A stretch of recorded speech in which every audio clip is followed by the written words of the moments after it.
tonight, we have an unusual perspective about the human spirit and its interactions with the environment and with other creatures that we are here to cohabitate with in a friendly, peaceful way. I have back on the show is Kewaunee Lapseritis, who I interviewed years before about his Sasquatch research, and he has a new book out called The Sasquatch People and Their Interdimensional Connection. Welcome, Kewaunee, to the show. Yes, good evening, Alan. Thank you for having me. Well, I really enjoyed your book because you go into so much detail about first the overview of consciousness, and then you get really specific about the different types of beings and creatures that are out there, including the some ET. But why don't we just go in a sense, outline the Sasquatch people and the many different types, including what you call the ancient ones, so people have a overview of what's out there at this point. Yes, well, there are many different races of beings that we know nothing about, and they are living at the edge of our society. Many of them live underground. Most of them go in and out of portals from other dimensions. How do I know? Because they told me. I'm a social scientist with 4 degrees, and I've lived out of the country for 5 years and had a tremendous amount of experiences in my travels. I even lived with Indians on the Amazon, where they had the blowguns and poison darts and stuff. And I'd been down there 4 different times. But I started researching 56 years ago, and as of September of 1979, an ET and a Sasquatch telepathically spoke with me simultaneously, and it was the shock of my life. I mean, I wasn't afraid. It was just I didn't realize this particular reality. At the time, I was an administrator working for a First Nation urban center, an agency there in Milwaukee, Wisconsin. I was working part-time as a hypnotherapist, and I had been lecturing at the Medical College of Wisconsin. So I was very ill-prepared for all of this psychic stuff. Wait, so you it was had very confusing at the time, but I thought, well, I'll never tell anybody about this. No one will believe me anyway, and I thought it was a one-time deal, but it's been ongoing ever since. And they've contacted me in the last 33 years over 1,000 times. Wait, so let me get this straight. You were job, I mean, sort of doing your administrative work, and out of the blue, you had a visitation, or was it more telepath? How did you know it was an ET and a Sasquatch, or not just a telepathic imprint?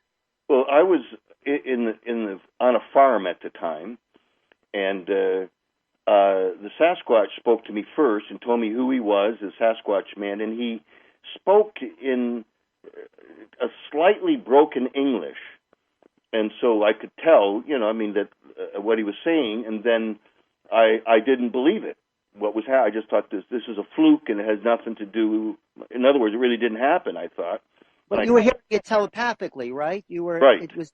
I looked around, and I didn't see him at all, and so I started walking around, and within a few seconds, this very sophisticated voice came through and said, "I am a star person, and I also have been watching you for many years, longer than you know or understand right now." And then I'm looking around everywhere, and I thought to myself, I wonder where he is. And he said, "Oh, well, right now I am in a UFO, as you people call it." And then I realized every time I thought, he was reading my mind. And so I'm looking up, and he told me it was invisible. He was in another dimension at that time. And it was interesting because I never saw the Sasquatch or the ET or the ship, but someone else saw the Sasquatch following me around. And I said, "How could you see that if when he wasn't there?" He says, "Yes, he was. I could see through him, and he was about 12 feet tall. And he said he was following you everywhere." there was someone was there watching. So I got permission from the Indian family to go back and camp out there, and I started to have one experience after another. The thing is, in the meantime, before I went back and got permission, the following night, someone at night, all of a sudden, this voice woke me up and said, "Wake up, my friend, we are here." And when I woke up, it was as if I had about 2 cups of espresso. I wasn't groggy or sleepy. I just woke up clear-minded. It was very interesting. And I was facing the wall, and I felt somebody in the room, and I said, "Oh, no.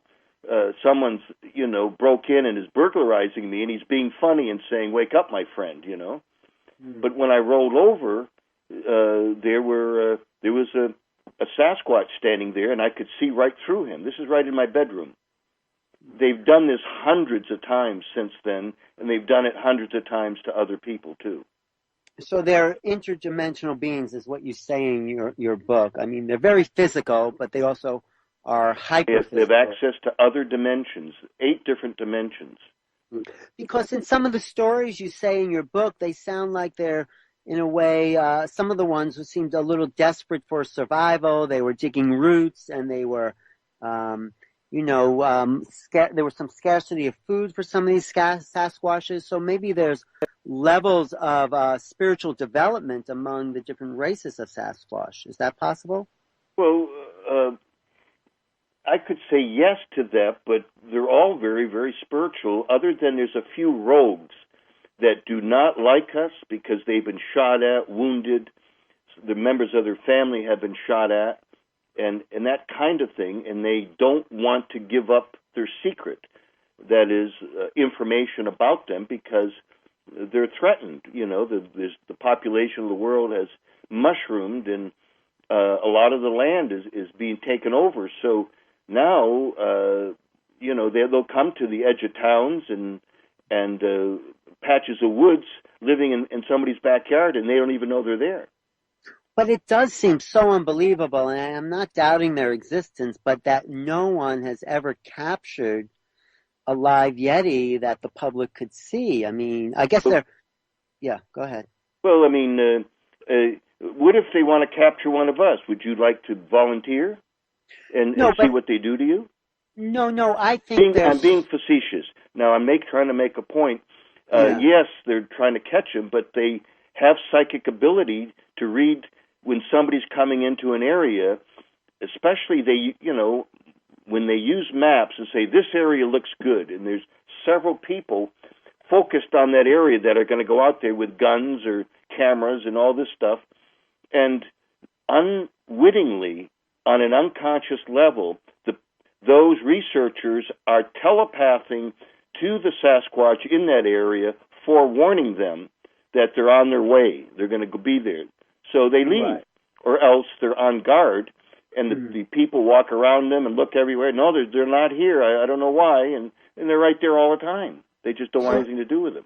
They're only seen if they want to be seen. In a way, I think what you're describing is they sort of have a psychic radar, and they can feel if a human being is in their presence, and they can just tell. In a way, they can almost smell human beings, I'm sure, miles away without... Well, it is true that I use that term several times as far as a form of psychic radar, and it's true. I mean, I don't apologize for any of this. This happened to me, and I've documented 224 people, experiencers, that 2 were physicians, 1 was an attorney, 2 were college professors, 3 of them were scientists, and then people from all walks of life. And they keep calling me. People keep calling me. I keep interviewing people.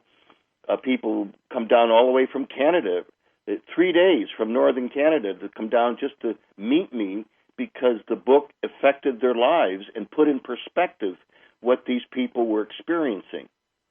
So I do all I can to counsel people and to help them and put in all this in perspective. For example, about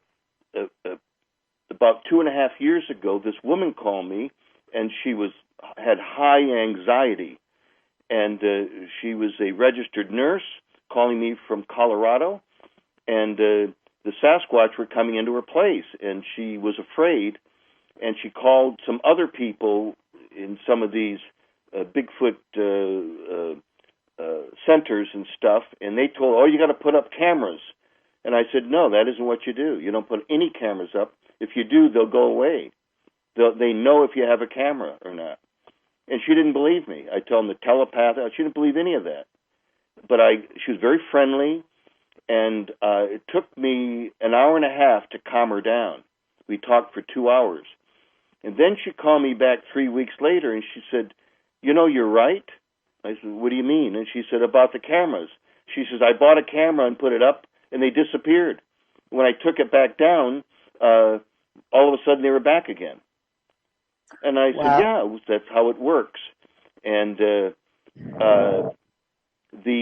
I said, you know, you need to put out food and to telepath to them. They may not telepath back to you because you may not be a good receiver, or it may take a while for them to, for you to let go of the fear completely, and so they can tune into you, because it's like they're like biological radios in a sense. That is, they're on a high frequency, and we're on a lower frequency, and those people who have a higher frequency can connect with them. So I explained this to the woman, and she started putting food out, but she lives at 9,000 feet, so the food was frozen all the time. Uh-huh. And there was snow there, and there were tracks everywhere of from all different types of Sasquatches. So I said to her, I said, look, just ask them to come in and leave fruit and honey or different things on the counter, and tell them to come into the kitchen and help themselves. This is interesting. And she said, oh, okay, not knowing what she was doing or expecting. And so 2 nights later, she was up in bed reading, and she heard somebody milling around downstairs, and it kind of freaked her. And she slowly went downstairs and tiptoed around, and nobody in the kitchen. And then she walked into the living room just in time to see a 9 or 10 foot Sasquatch walk right through the wall onto the deck in the back. And this freaked her out all over again, and took her a while to calm down. But after a while, they started talking to her. It took, I think it was around 8 months or something before she finally felt comfortable, and they started talking to her. And are they still talking to her? Is she still in touch with them? They've gone. Either to another area, maybe for purposes of food. Now that it's getting cold again, when it does get cold, they go underground. At times, they leave and go on spaceships to where, I don't know. I could say, I know they move people around. The ships move the Sasquatch around different areas, especially if it becomes overpopulated, and they help them to put them in an area where there's food and where it's safe, because they help each other, these particular ETs, and there's many of them. I've seen 7 different races of ETs over the years, and feel very comfortable with all this. I mean, they're my friends, and I've do work and things for them. I ask them for favors, and they do it for me. Mm-hmm. I would say you're probably their most visible representative from what I've seen in the field of whatever you want to call it, Bigfoot, Sasquatch, Yetis. I mean, it seems like you are really their spokesperson to the human race in a sense. That's true. There's no ego attachment to that. Mm-hmm. However, the other researchers, which I've always limited myself, I stayed very friendly, but they didn't like it at all, and they said that they've told other people, other researchers that were friendly with me, that my research has nothing to do with their research, that they're after an animal, a monster that they got to get. It's and ridiculous. You're saying it's impossible. They're never going to get it. So they don't get it, and that's okay. They can They should join the Boy Scouts and use their abilities to help in a different area, because they'll never go anywhere. Nothing will ever happen. So this is how it is, though. I mean, there are several people like myself, but I'm the one that broke this. In other words, in 1979, I'm a social scientist, and this is the first. I'm the first scientist that came out and told the truth of who they are, and I started lecturing in 1980, and I've been on over 75 different conferences and events that I spoke at, and so this is important because there are people, and there are nature people that can tune into nature, and they're very displeased with us. They said we are destroying the planet, and that we're poor stewards of the planet, and they, a lot of them just do not like us at all, but they don't hurt us. Now, they choose, this is what I was told, what they call the light workers, and people like, I'm a master herbalist and a health consultant, and I've done a lot of work helping people. And so they tell me, well, you have a lot of compassion, and that's what real human beings should have, instead of this dog-eat-dog fight to bumper-to-bumper traffic every day, and people get angry and give each other the finger, and they watch violent films and where they're raping women and this kind of thing, and they're disgusted with that, because that's teaching our society that it's okay because it's everywhere. Then they become insensitive to violence. So they only contact people they feel that will help. And that's what I've done. I've devoted my life to the planet, and since they are nature people, they are the stewards of the planet, the real stewards of the planet. I've asked them, and they said, we are the spiritual keepers of Mother Earth. This is our planet. We were here first millions of years ago when the star people brought us. They didn't evolve here. They're not Gigantopithecus the way they claim. That's ridiculous. Gigantopithecus is an ape. It's an anthropoid ape. And well, we were brought here too as a human species, weren't we, from another place? That's what they said. Now, I want to say this. You know, I taught anthropology for a short time at a New England college, and I've lectured at medical colleges and things like that. And I asked one in 1985 if he was I was just using simpler terms, and I said, are you the caveman that science talks about? Or Neanderthals, right? And are you the missing link? Yeah. And he chuckled and said, no, you people are the missing link. You don't know where you come from or where you're going. So then I said to him, I said, well, then you didn't evolve here? And he said, no, we were brought here by our friends, the star people. They seeded us long before they seeded your people. And when he said that, and that was a curveball. I mean, he might as well have hit me with a hammer, because, I mean, I, for months, milled over this, over and over and over, what he had said.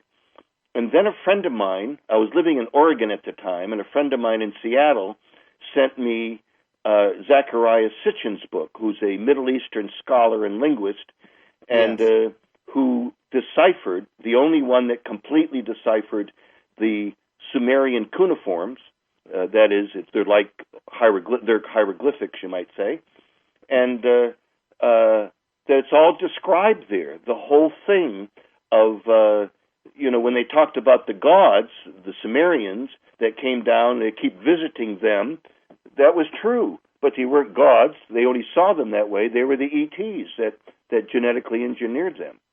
Because the big mystery in anthropology is how could hunters and gatherers literally overnight could build these incredible structures and irrigation ditches and have gardens and all this, the hanging gardens of Babylon and all of these things.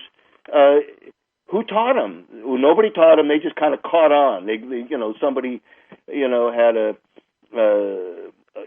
real a brainer that discovered this. It didn't happen that way. Sorry, they were taught, just like the Mayan people were taught to build their pyramids and everything, and it was done through levitation.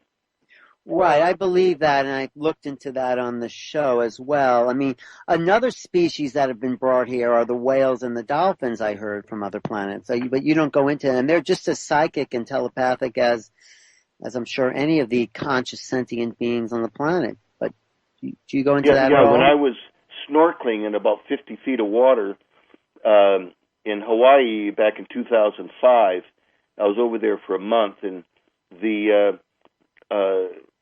I was looking down, and all of a sudden I saw way, way down, all of a sudden about 10 dolphins. They were coming from behind me, and I said, wow. And I could feel my body change with I won't say shock, but, it's interesting when you see living things swimming around you that can outswim you and have, a type of sonar and so forth. And all of a sudden, I saw something at the corner of my eye floating next to me, and the first thing, even though it's ridiculous, I said, well, it must be a log. And I turned, and just as the 1 foot away, the dolphin turned and looked at me. And then 2 more dolphins came right beside me to the right, and they both turned and looked at me. And I mean, they weren't swimming. I mean, they were swimming, but they stopped and floated, so they would be right beside me. And so I took pictures of them. I had an underwater camera, and then after the pod left, I raised my head and looked around, and the captain of the boat that was there said, "Gee, I can't believe that." I said, "What are you talking about?" He says, "Wild dolphins don't just come up to people." He said, "That's a myth." He said, "It's extremely rare that they would even get near a person. He's at 1 foot away." He said, I don't know why they did it to you. And I told him, I said, well, wild animals walk up to me all the time. If I've had dogs charge me, kind of the Tasmanian devil kind of thing, and run at me, and I just go down on one knee and call them to me. And they'll either be stunned and stop in their tracks, because I'm supposed to run, right? It doesn't work that way. I go towards them, and I call them to me, and they'll either turn and walk back and never bark again, or they'll run up to me and let me hug them. So anyway, I've been doing this my whole life. It's just normal for me. Do you think the dolphins were aware of the Sasquatch presence around you? Yeah, they communicate a lot. And many years ago, I don't know how far back, but I think it was in the 70s, that a captain of a boat in Alaska was standing there looking in the waters around, and all of a sudden the Sasquatch swam by, about 20 miles out. Wow. So he, the ships, the spaceships, they told me this, the ETs have underwater bases in the oceans of the world and in the Great Lakes, and probably other places in deep water lakes in Russia or China or someplace. Mm-hmm. So, and they've been here for thousands of years. It's nothing new. It's just that we've been so naive and not conscious enough of what's going on around us. I mean, I look up in the sky all the time. The first thing I do at night when I step out on my porch, when I go in the car, and I've never gotten in an accident, but I look up all the time, even off and on when I'm driving. Mm-hmm. So they did a study that came out in Omni magazine back in 1979, where they interviewed 350 people in 25 cities around the United States, and they asked them if they ever looked up.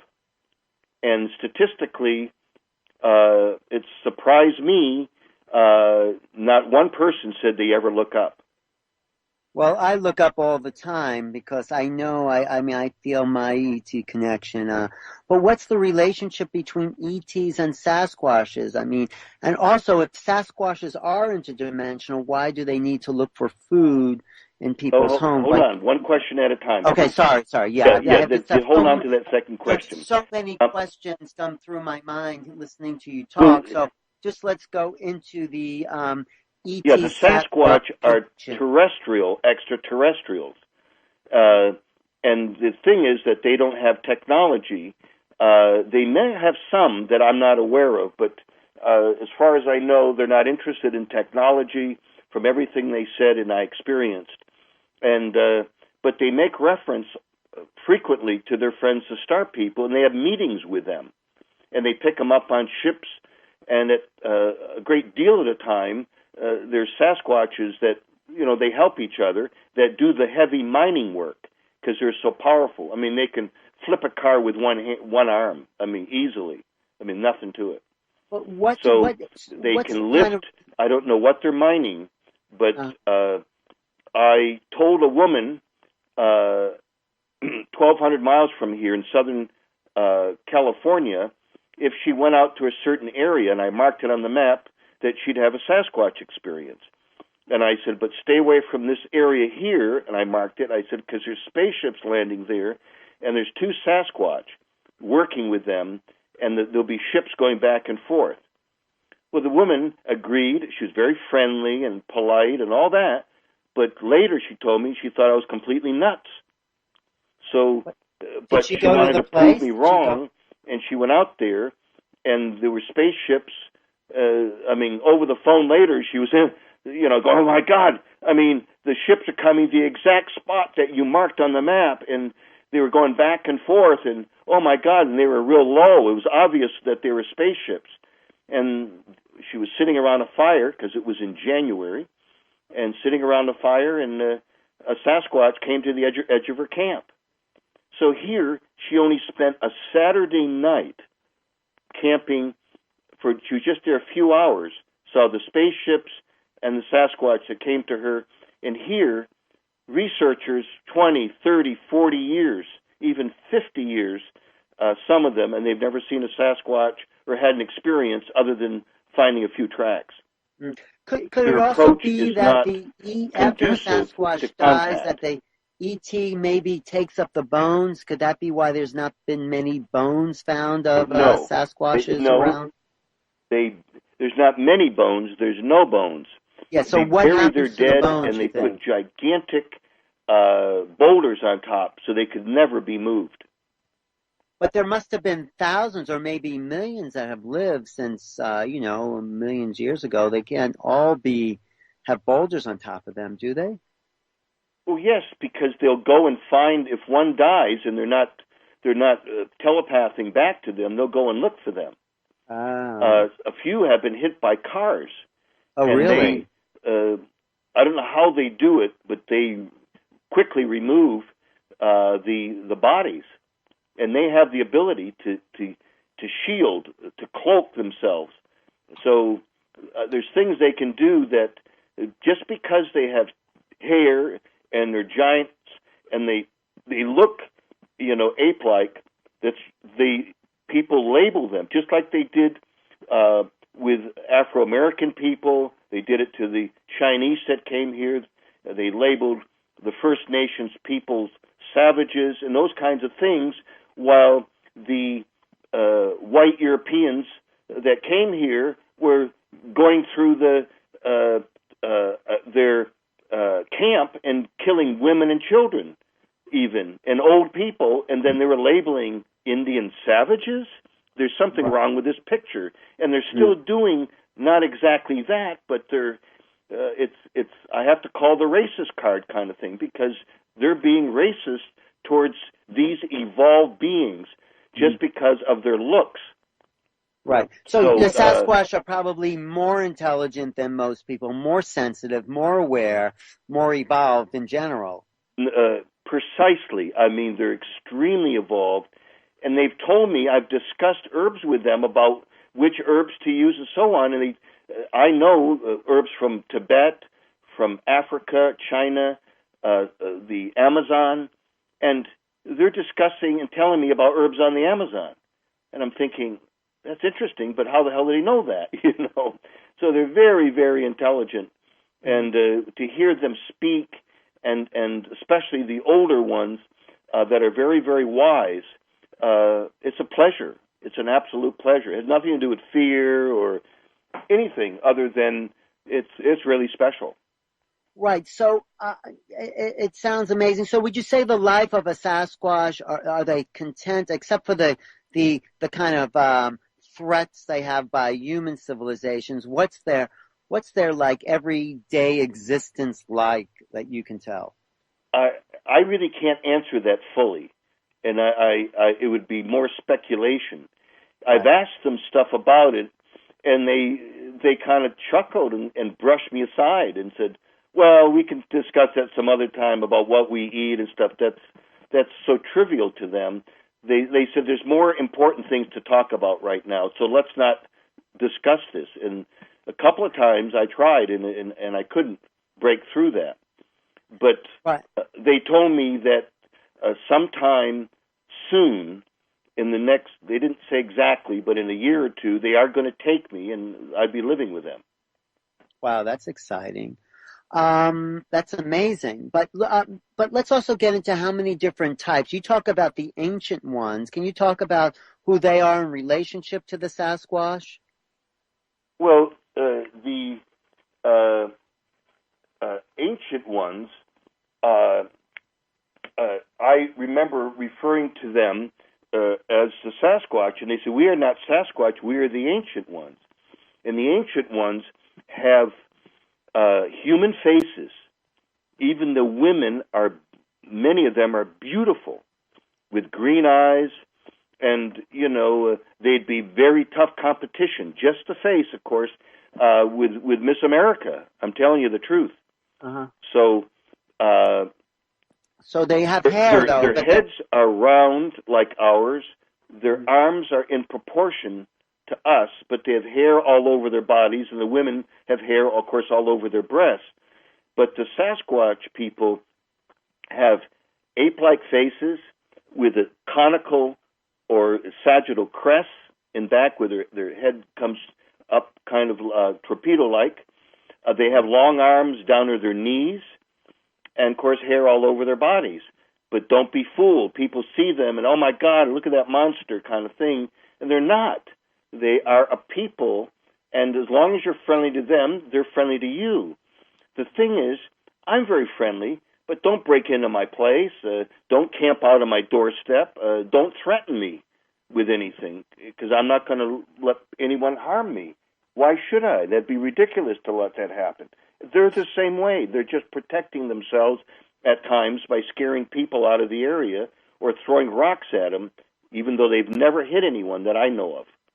Right. So there's the Sasquatch, and then there's the ancient ones, which is a different race. And how many different races of Sasquatch? Don't know. No. I mean, they said there's 7 different races overall, but there seems to be kind of other beings that resemble them in some respect, like the dog-faced people. And there was one right here on the property, right by the portal that's 130 feet from my front door. And I've got a picture of it. You can see a wolf-like face, but they walk upright. And the ancient ones that are here, there's no... there's Sasquatch in the area, but there's mostly ancient ones right here. And they said he is the keeper of the door, so other unwanted beings won't come through. Through the portal. Through the portal, because there's other beings on the other side. I mean, in South Carolina a few years ago, and they see them off and on, there was a lizard man. All of a sudden he was there for several days or a week or something, all of a sudden nobody sees him anymore. What happened to him? Are they coming from another dimension and find themselves in this one, you're saying? Well, they come through portals. And where do those portals connect? From this planet to where is the other side of the portal? I'll find out one of these days. I don't know, other than it's another world on the other side. But anyway, at least as far as we know, the ancient ones and these different races of Sasquatch are here. But are they interbreeding with each other? Because you've talked about humans and Sasquatch interbreeding. Okay. first of all, the Yeti, they said, is the least evolved of all of them. And there's little ones that are, about 3.5 feet tall, 3.5, 4 feet tall. And they've seen them in Mozambique and Southeast Africa. They've seen them in West Africa. The Menehune are little hairy beings that look like miniature Sasquatches. So, but they're all people. Every one of them are more evolved than we are. So, they're all over the planet.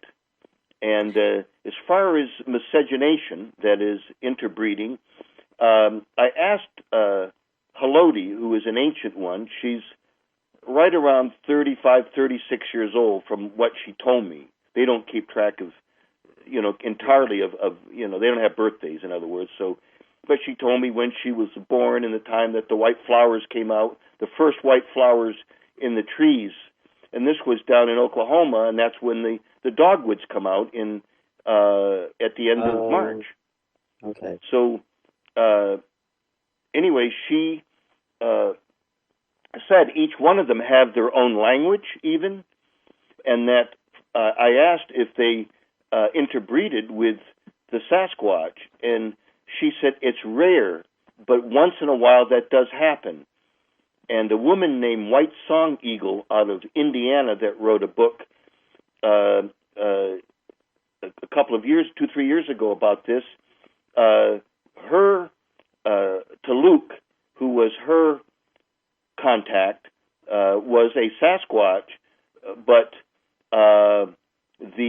he was mated up with an ancient one, which surprised her. She told me it had our figure of a body, not the bulky body of a female Sasquatch like you see in the October 20th, 1967 film at Bluff Creek, California. That's a female and bulky, but the others, the ancient ones, are very attractive people, and they have interbred with several of our people, of humans. And what happens to the offspring? Broaden their strengthen their gene pool. Mm. But what happens to the offspring of that interbreeding? Does that they become an ancient one? They go back into their civilization, huh? Yeah. They just raise them there. And now Haloti said something to me that I still haven't figured out. But you may say, why didn't you ask her more, or this or that? It doesn't work that way. They're busy, and they ask. They spend a little time, and then they disappear. The next time they come, they may start talking about something else, and I don't get to squeeze in that other question. I kind of forget it. But one of the times I was discussing all this, and she said, before the Ice Age, you were us, or from us, or something like that. Oh, so we lost our hair. Is that No, she didn't mean it that way. Oh. That we were, from what I can see, that their people are humans with a human face.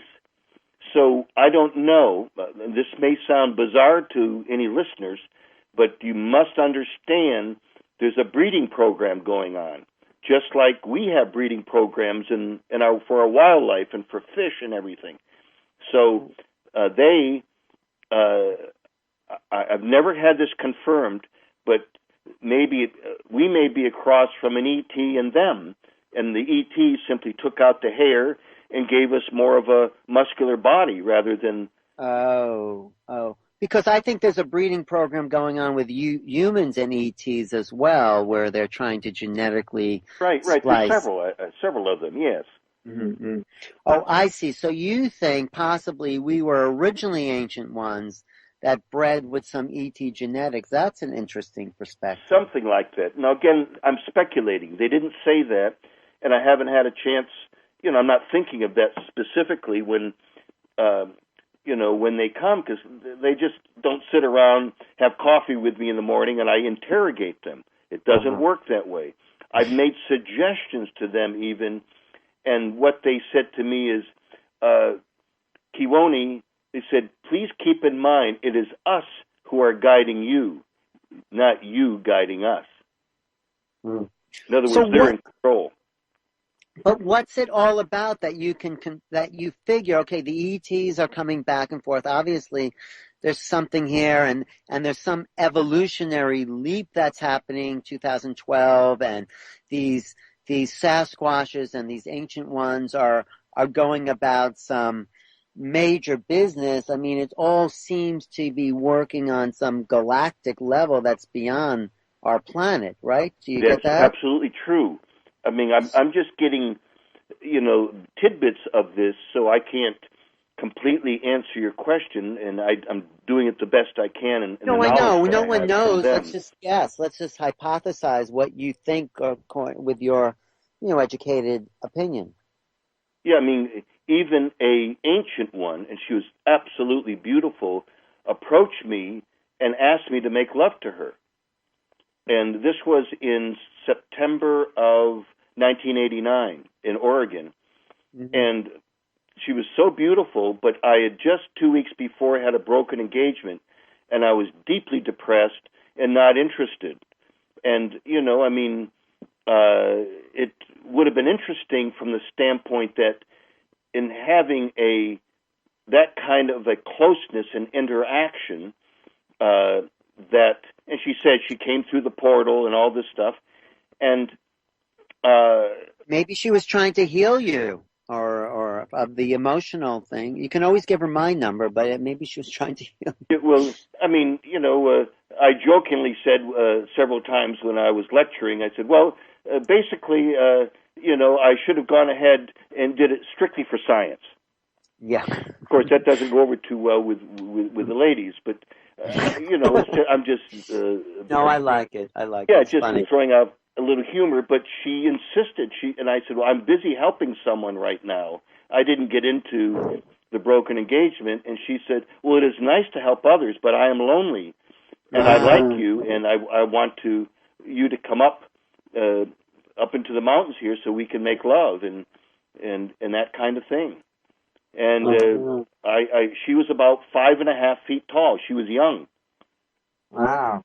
So, and she already had a 4-foot child, because I was there 9 months before, and I found their tracks in the snow. And it was the first time I found little tiny tracks, and then smaller ones. Her tracks were smaller, being that she wasn't.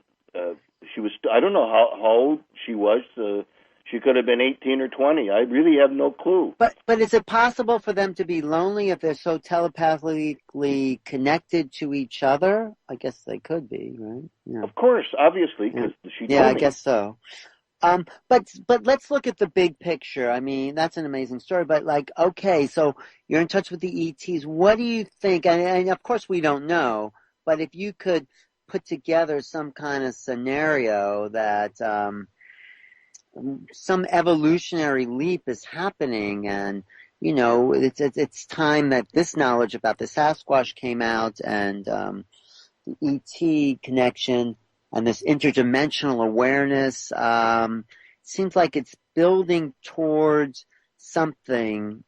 I think great. I think it's a great thing. I mean, I know you go into a little bit. It is, but there's going to be a cleansing first.